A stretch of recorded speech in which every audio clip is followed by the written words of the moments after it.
get some Auburn conversation in our lives, get an idea of what's going to be going on, what the other team looks like, get to know our foe with Lance Dawe, Auburn Wire. Lance, how's it going? I'm doing great. How are you doing? I'm doing great, man. Definitely a wonderful Saturday morning. Woke up and definitely felt like it's a great day for an awesome game day between LSU and Auburn. But let's start looking at the head coach himself, because obviously it's a first-year head coach for Brian Harsin after being at Boise State for what seems like forever.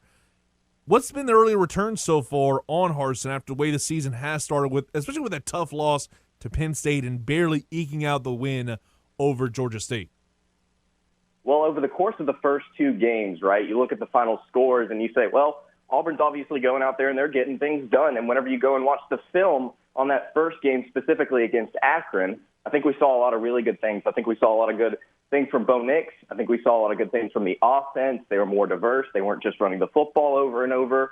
The Alabama State game took Auburn a little while to get things going, but eventually special teams came into play and they really helped out. So as far as the overall product from Brian Harsin, I think we saw some really good things over those first two games. Now, obviously, the loss at Penn State was a setback. There were a couple of miscues in that game, a couple of question marks as far as play calling goes. Obviously, everybody's talking about that 4th and goal fade late in the game. But overall, as a fan personally, I was really impressed with the way that Auburn played in that game, because in the past, I feel like under Malzahn, Auburn would have folded in that type of environment, right? Auburn would not have come back down after Penn State had scored. They would have just folded. So I was impressed with that, even though we lost. And then this past weekend, obviously, that was just embarrassing. What happened against Georgia State, the preparation was just embarrassing. And now Auburn came out in the second half and they made adjustments and they won that game. But overall, you look at the product that Brian Harsin's put out. In the start of the season, I was feeling pretty confident. And even after the Penn State loss, I was still feeling pretty confident. But this Georgia State game, I'm just sitting here trying to figure out, is this an anomaly from Brian Harsin and this coaching staff? Is this something that we should get used to? Because all he talks about is being 1-0 and going out and executing to the best of your ability every week. But after you put out a performance like that, I wonder, are you looking forward to this LSU matchup? Are you just not focused this week? And so I think moving forward, we're going to have to wait a few games to really figure out, in SEC play at least, to really figure out what Brian Harsin is made of, what this team is made of. But overall, I feel like this program is heading in a better direction than where it was under Malzahn. And look, that's the reason why they hired the guy, is they wanted to be able to get to the levels of the Alabamas and the Georgias of the world. And so I think if you give this guy time, he's going to get there. But overall product through the first 4 games of the season, I would say it's relatively positive, but this last game weekend was definitely a setback. It definitely seemed like it, Lance, and obviously looking at what they did following the Georgia State game, how surprised were you to see Cornelius Williams let go as the wide receivers coach? That felt like it came out of like left field from my perspective. What about yours? It was definitely shocking. It was definitely shocking on Sunday to hear that news. And look, I saw a lot of people saying it's like, well, this is kind of the scapegoat. Auburn was kind of trying to just push somebody out. They just felt the need to fire somebody after a close loss like that. And look, that's not the way that I view it. Williams had 9 months to coach these receivers. He didn't have just 4 games. He's been doing this for 9 months now with Auburn. And so if the product is not up to the standards of this coaching staff, obviously changes have to be made. I believe Brian Harsin even said it to himself. It's like there's no timetable on letting people go. Like whenever the product's not good, you let them go. So with Williams, it was definitely shocking. I didn't expect this coaching staff to make that move because, again, we haven't seen under Malzahn. We didn't see that a whole lot. We didn't see them making changes midseason. So, yeah, I definitely say it was shocking, and I really hope that it's not to the detriment of this locker room, and it's not the detriment to these receivers, right? I really hope that this new guy, Eric Keesaw, is able to actually go in there and implement things and do a better job than Williams. But you talk about Brian Harsin, you talk about, what is the outlook on him right now. For him to be able to make a decision like that mid-season, I think is impressive. I think it proves that he really cares about winning. He doesn't care about hurting people's feelings. And I really hope Cornelius Williams lands somewhere, and I hope he does great.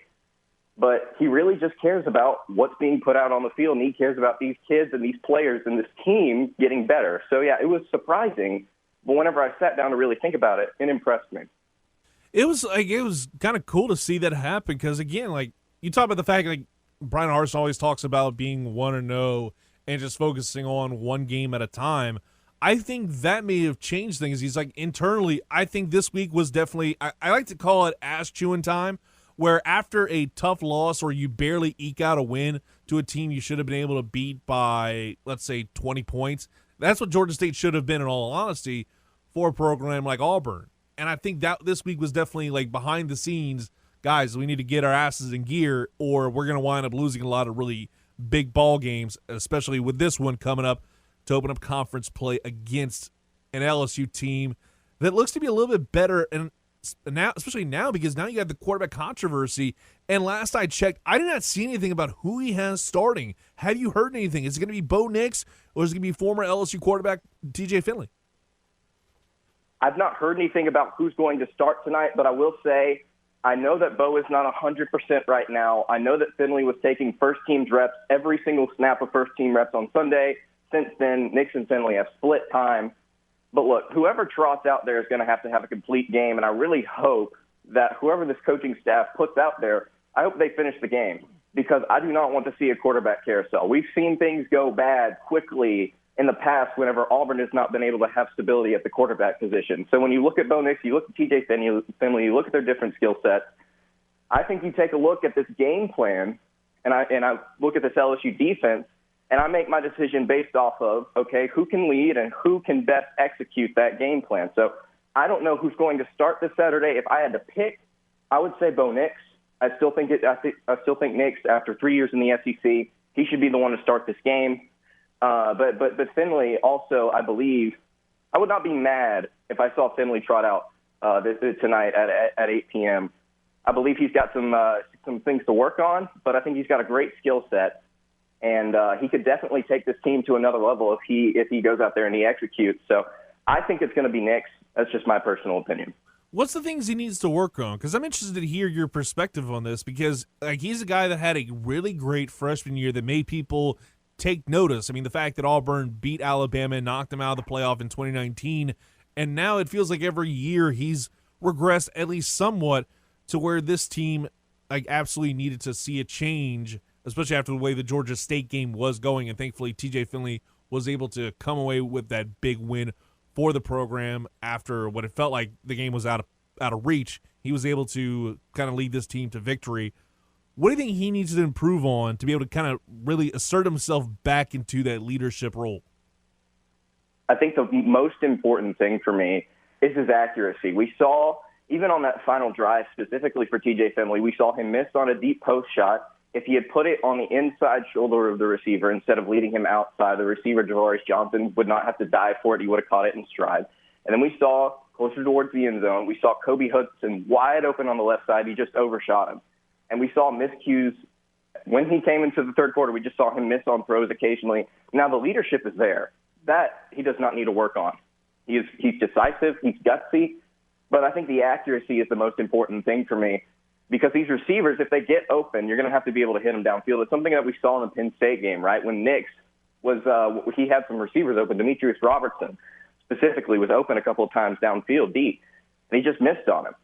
You need to see accuracy from the quarterback position. If you're looking at Finley, I like what he does as a quarterback. I think he's talented, but the accuracy, and I think that's going to come with time. I think the accuracy for me is the most important thing. Talk right now with Lance Dawe of Auburn Wire, and looking at the matchup tonight, it's going to be a late matchup. What do you think is going to be the biggest key to victory for the Tigers? I think the biggest thing for Auburn, and this is very similar to what we saw in the Penn State game, is the pass rush. Look, Auburn was not able to generate any sort of pressure on Sean Clifford a couple of weeks ago, and he carved them up. And I said it in the offseason. I said it so many different times on air on my show. I was like, look, the pass rush has to get home in order for Auburn to win this game, because it's not gotten home in years past in big games and they've lost. And I think you look at this game, you look at Max Johnson, he plays really well when he has a clean pocket. But whenever he doesn't have a clean pocket, he's prone to mistakes. And so if Auburn's going to try and do something tonight to try and win this game, the most important key to me, I think, is getting that pass rush going. And they've got to be able to do it consistently. Otherwise, LSU at home, in Death Valley at night, they can get in a rhythm really early. And if Auburn is not able to generate a pass rush, you look in that secondary, and I know Auburn's only allowing 185 passing yards a game right now, but there have been multiple times in the Penn State game and Penn State actually went out there and they exploited those issues. But even in Akron and Georgia State and Alabama State, there'd be a receiver open downfield, and the quarterback for those cupcake teams would just simply miss. And so in this game, you got to be able to generate pressure because Max Johnson is not going to miss on those deep throws to Keyshawn Boutte.